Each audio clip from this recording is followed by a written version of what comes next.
welcome. Today we're going to warm up with some two-syllable chaining. You ready?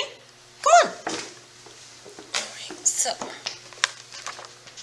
the first word I'm going to put in this chain is knitting. The word is knitting. Let's write the word knitting. Let's not lose our markers. Okay.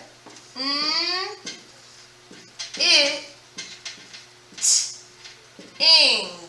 Knitting. So if we notice this word, in this word we see the K-N spelling.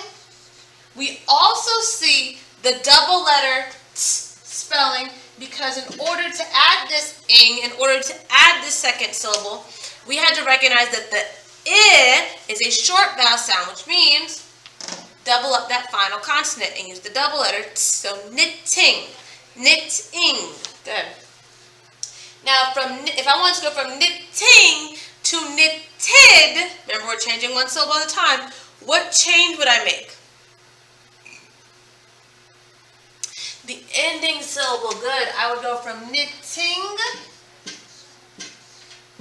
to knitted. Again with the ed. Now, see how that happened there?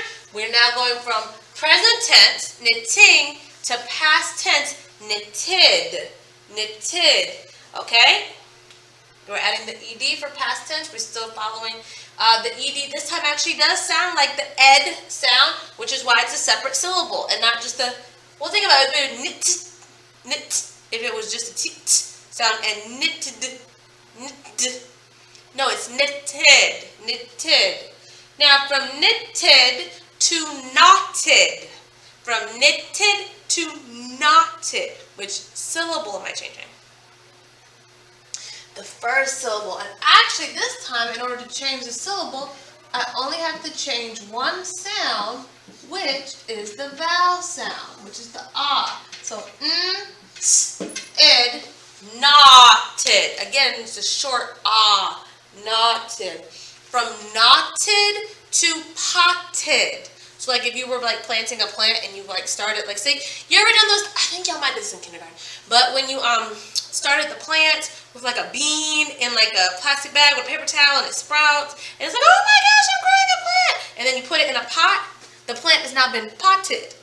Okay, so that's putting a plant in a pot so it can grow and bloom.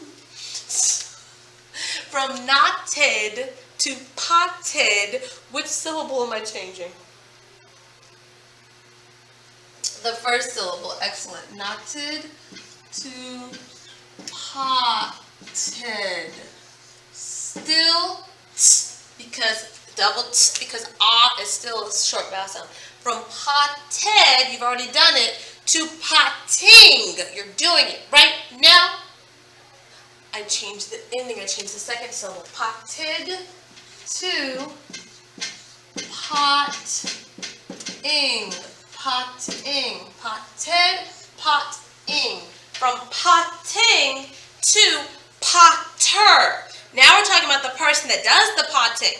Who did the potting? The potter. Which syllable am I changing? The second syllable. Excellent. The pot. Pot-er. And that uses the R-controlled sound. So I teach, I'm a teacher. You learn, you're a learner. Well, I'm a learner too. But pot-er. Still ah, so double T to add the ending. Good. Let's read our chain. Knitting, knitted, knotted, potted, potting, potter. Good job. So, okay guys, now what's happening today is I'm giving you another alternative spelling remix. Like with this, we use the spelled TT, that's an alternative spelling. Well, today I want to give you an alternative spelling for the sound ng. The sound is ng. And usually it's spelled NG, such as words like sing, words like wrong, See, that is the sound. That vowel is not part of it. ing, while we group it together, it's called a morpheme, meaning it has meaning. It's a chunk of letters together that have a meaning. Ing and ong. Well, the vowels are not actually part of that sound spelling. That sound spelling is just the ng. And this is not the new part. This right here is the newness I'm giving you. And that is in by itself can also make the ng sound. So when in is followed by the letter K, it makes the sound. So words like pink, it's very small. You can hear the g just a little bit. That g, it kind of stretches. It stretches it. It's not just a it's a Okay, let's look at my mouth. Hold on, let me show you.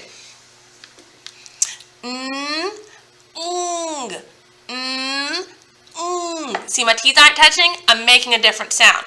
The rest of your neck, your mouth, your sound, your air is the same. But teeth touching, teeth not touching, produces a different sound. So, and are not the same. And can be spelled ng and in. It is spelled ng most of the time. Notice the longer power bar. And just some of the time it's spelled in.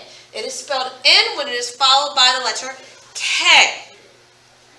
So this is pink, in. Pink, in. And what you're going to do today, you're actually going to sort words. Sorry. Every word. Oh, that hurt. Every word in this box has the spelling, has the sound. It has the sound. And it is either the sound spelled ng or the sound spelled in. You're going to sort these words on page 19.3. Let's read through them. I want you to hear it.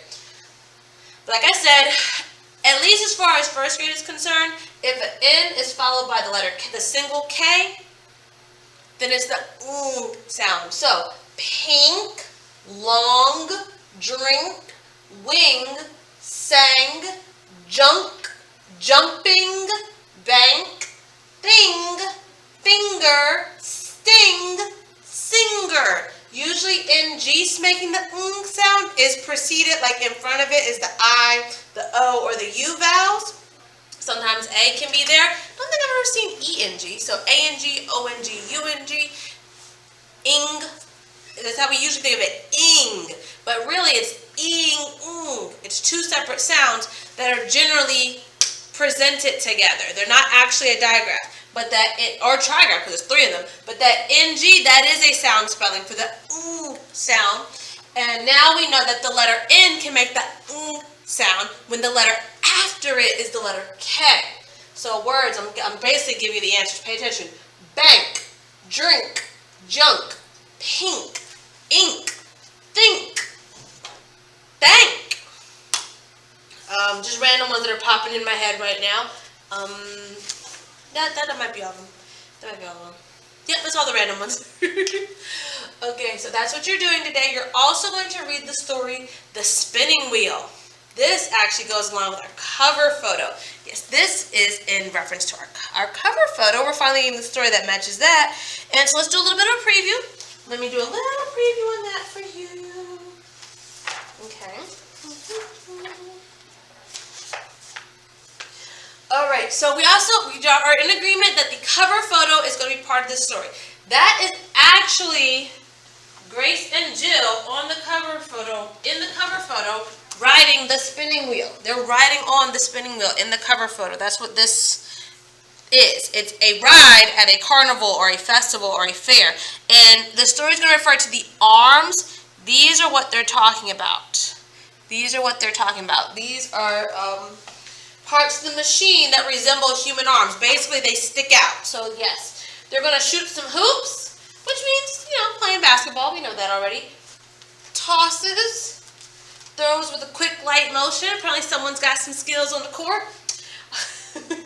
I don't know if it's going to be a whole court or like those games where here's the little set, here's the box, and here's the gates, and here's the hoop, and you kind of just, I don't have bawling is not one of my skills, but it's okay. It's okay.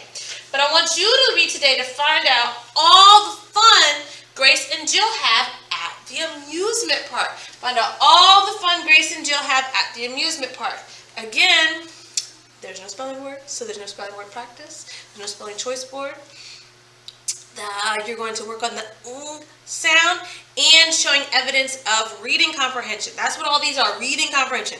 Read the story, answer the questions. The answers to the questions come from inside of the story. I'm not making any of this up. I promise it's there. But guys, that's all I have for you today. I will see you later. Let me know if you have any questions. We are wrapping up, and that means there's a test coming really soon. Really soon. We're running out of days. But guys, I will see you later. Bye.